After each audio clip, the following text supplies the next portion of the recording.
Empty bleachers behind me. Of course, they're supposed to be that way. It is the summertime, but many of you wondering, will they be that way in the fall? The two met for the first time that year, and Ludwig's Locomotives would win 21-14. However, it wouldn't be a sign of things to come. Let's aren't running anymore, so we gotta hike up. Brian will be on the call, so let's go racing. I don't even have to look, I already know it's good. You got the pits behind me still, we got the fans interacting, signing autographs, have a lot of momentum going, and they're excited about what they can do coming down this final stretch. And I'm not talking about the athletes, I'm talking about the bands. Now each pet band has their own style, keeping the crowd entertained and fueling their team. Saturday, two teams punched their ticket to the Class A State Football Championship, and now all eyes will be on one of the oldest rivalries in the state. The Montana State basketball tournament was canceled on Friday night. I'm a sports guy, you know, you gotta follow the draft picks right now, you gotta follow the scores. I gotta keep looking down, I'm sorry, Greg. And Spencer joining in on the fun too. Even more so, I'm way back here, but I just wanted to be a part of it. All across the country, sporting events are being canceled due to the coronavirus, but here at First Interstate Bank Arena, basketball is alive and well. Congregate in their high school's gym to try out for next year's team. But now with social distancing guidelines put in place, those tryouts are now being done virtually. Keeping Junior Bergen and that Bronx offense in check is no simple task. The Sentinel Spartans pulling off the victory. They're bringing home a state championship to Missoula. Since the news first broke of Kobe Bryant's death, millions have shared their heartfelt memories and stories of a global icon. Those stories extend to the Fort Belknap Reservation, where one young girl got to meet her idol nearly 20 years ago. He walks into the room, we're just talking, and he walks in and I just freeze. I couldn't say anything. It was a dream of a lifetime for her. Meeting your idol, it's something every kid dreams of. For me, I always wanted to meet Brett Favre, and I would think all the time about what I would say to him if we ended up in the same room together. Would I freeze? That feeling of awe causing your mind to go blank is what Lindsay experienced when she found herself in a room with basketball superstar Kobe Bryant. I didn't know what to say, I was starstruck. He's like, "Are you okay?" I was like, "No." I was so nervous. The Make-A-Wish Foundation believes a wish experience can be a game changer for a child with a critical illness. In 20 years, Kobe granted more than 200 wishes with the charity. One of those, Lindsay Doney Messerly, a 13-year-old girl from Hays, Montana. I didn't know it was as bad as it was because I was so young. I didn't understand all of it. In 1999, Lindsay was the youngest and one of just 4 in the state of Montana to be diagnosed with myasthenia gravis. MG is an autoimmune muscular disease causing severe weakness in skeletal muscles. I was worried about my daughter because this disease here would make her crippled and wheelchair ridden. I mean, it could still happen too. I wasn't even able to hold a smile or anything. I had no muscles. Lindsay's parents and her doctors connected her with Make-A-Wish, and when asked who she'd want to meet, there was only one choice: Kobe. Because no matter what, he always persevered. No matter what the situation was, he overcame it. And that's what I wanted, or that's kind of how I needed to be with my muscle disease and everything. Kind of almost like inspiration. In 2001, the letter came telling Lindsay she and her family would be flown to Los Angeles. On April 12th, they went to a game at Staples Center against the Minnesota Timberwolves, and Kobe would dazzle on the court, 30 points, 9 assists, powering the Lakers to a 119-102 win. Then it was the moment she'd been waiting for. He he came in and we visited for 4 hours. It was after midnight when we all left the Staples Center. Yeah, it was something. 4 hours with one of the most famous athletes in the world, a gift to the Doneys that would never be forgotten. And in return, they shared with him a piece of their culture. My thing was where he got the star quilt. It was draped around Kobe's shoulders, and as the story of the quilt was explained to him, Lindsay says Kobe was moved to tears. The thing I remember the most, is him, how emotional he got to receive such a gift. And he really thought it was awesome that we have the same school colors as the Lakers here in Hays Lodge Bowl. In this photo is Kobe on the phone, spending 5 minutes to talk with her brother, who wasn't able to make the trip down to LA. We told him the reason is he couldn't come because he had college finals. And he told him he respected him so much because he himself hadn't got to go to college. And so he called him, and my other brother answered the phone. And he was like so excited. He was like almost doing cartwheels, and he like brought my brother the phone, and my brother couldn't believe it. He was so blown away that he called him. Lindsay's dad, Dale, was another person touched by the interaction as he was given a new nickname by the young star. I guess he called me Pops, and I was really good with that, you know? I mean, it's just like what a son calls his father. Kobe was really young at the time, so yeah, Pops was good. Kobe died in a helicopter crash along with his daughter Gianna and 7 others on January 26th. Since that somber day, stories have come out about Kobe's work with young people, and according to Lindsay, her moment with Kobe was the first time he granted a Make-A-Wish, and she's not surprised to see his commitment to community spanning 2 decades. Just an honor in general, like at all, because of who he was and how he was. He obviously did so much for the youth, and he cared about the youth, you know. And it's just, it's hard. Sorry. I'm getting like teary-eyed. I feel bad.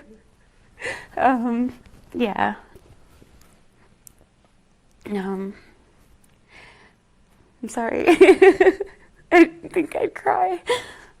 Now, nearly 2 decades later, Lindsay's condition is under control. She's married with 3 children and has 1 more on the way. Make-A-Wish is there to give these kids who may not push through a chance to meet their heroes before they go. And then now you, along with all these other people, have outlived that hero. I guess you have a unique perspective that maybe you could share that feeling with me. I don't know. I just never thought we'd lose him this soon, or I kind of thought like he'd be old, or we'd all be old, or and then it would happen then. I just never thought anything this tragic would happen. That was her hero, Yeah, I really felt bad because what Kobe did for us. Known on the court for that Mamba mentality, off the court, Kobe was a man who loved his family and loved being a mentor. Those characteristics are something Lindsay saw 20 years ago in that small room at Staples Center. In every which way you could be kind, he was kind. And that's how I would remember him, as being a kind person. Now, one of my favorite things to do in the winter, or the spring for that matter, is to go up to the mountain and ski. Now, I've skied most of my life, but it wasn't until I moved to Montana that I heard about uphill skiing, also known as Alpine Touring. The sport has grown nationwide in recent years, so I figured with the chairlifts closed in our area due to the coronavirus, now is the perfect time. So I met up with some friends from Red Lodge and gave it a try. Lifts are sketchy. I'd rather just hike. Whether you just don't trust a chairlift or it's all about those fresh tracks in the morning, uphill skiing has grown in popularity in recent years. Also known as skinning or alpine touring, hiking up the mountain to earn your way back down has become a staple for Red Lodge locals. So I figured I'd join the guys and give uphill skiing a try. Lifts aren't running anymore, so I gotta hike up. But first, let's go back to the parking lot to see what gear we need. First, obviously, you need a set of skis, but those need an accessory. You'll need a pair of skins. These are Velcro-like strips that allow your skis to grip to the snow and hike uphill. Touring bindings and boots allow the skier to lift their heel while walking, allowing for a more natural trip up mountain. If you're a boarder, a nice pair of snowshoes will help your cause. And if you're a newbie like me, well, you're just gonna have to boot pack. I'm carrying my skis and my boots up with me as I hike up in plain old snow boots. It's certainly doable, but not recommended. Yeah, it's amazing how good the technology is right now. And you can cruise up if you have the right stuff, and it can really bog you down if you don't. And believe me, you will feel it on the way up. Ski runs that seemed flat and slow, even bunny hills, start to create a burn in the legs. It's just kind of it's a weird sensation because you're so used to being, 20 feet off the ground on a chairlift. But no chairlifts here today, no churns, just walking straight on up. I mean, the reward's worth the effort you put in. It just feels like a little bit of exercise, which is rewarding in its own right. It's a good workout, about killed me, but every turn I made coming down here this morning was worth it. These skiers are hiking for those fresh tracks, a chance to ski where nobody else has, and diehard skiers in Red Lodge will forego the chairlifts just to get a taste. Definitely a culture around this part, so it's a big thing for everyone to do. It's just a passion for us to come up here and you know, make some turns in the snow. And that passion stems from the town's close proximity to the resort. Just a short drive away, the mountain has become a place where the community comes together to enjoy the outdoors. There's like a lot of nostalgia here. A lot of people just grew up riding this mountain, and the community is like really tight. So I think that definitely the motivation's different, but I think in general, most people live here because of the mountain. Like, it's just one of their passions. These are some of the talks we had on the way up and while taking a well-deserved break at the top, but the time has finally come. We made our way up, trying to trade out the sunglasses for the goggles and go enjoy some fresh snow. My legs shake as I start to go downhill after enduring the trip up, but we're rewarded with the feeling every ski and snowboarder loves: fresh powder swallowing our feet. If you've been here, you know the feeling. Oh man, it's just floating. It's freeing. Like, you don't actually have to sit and think once you actually have it down. As we make our way down the slopes, I realize this is the only run I'm gonna get in today. I'm a little out of breath, maybe a little disappointed that this is my only chance, but hey, at least this time, I earned my run. Rance taking on the 3-3 Havre Blue Ponies, and here's maybe the longest lasting QB sneak I've ever seen. Marcus Whitman bursts forward, then he's pushed backwards. Finally, he gets some help, and the referee says it's a touchdown for Central. Trying to score before half, Whitman looking for his senior receiver, Charlie Parkin, and Parkin, what a grab right there over the Havre defender for the grown man's catch in the end zone. Let's play action. He's got Torgerson wide in the middle of the field, catches it at the 40. Now down to the 20, can they catch him? The answer is no, he is in for 6. And that's Torgerson, just like all those Torgerson brothers at Great Falls, and they put the Bison on the board early. To get over the net, great defense there by the Falcons to keep it alive, but they do the quick hit, the pancake save. This thing is still alive somehow.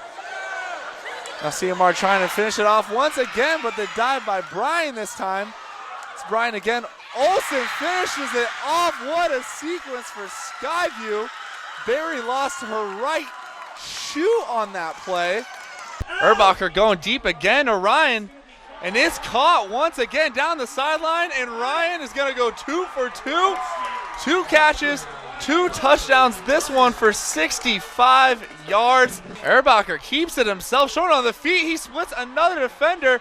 He's still going. Now he's got Connor Ryan in front of him, landing him a block, and Erbacher's gonna go the distance. 8 seconds left, rebound right, pushes it 5 seconds ago. Testing that leg right now. She kicks it out to Pointer. It's good right at the buzzer. Rocky Mountain College gets a much needed 3 from Pointer.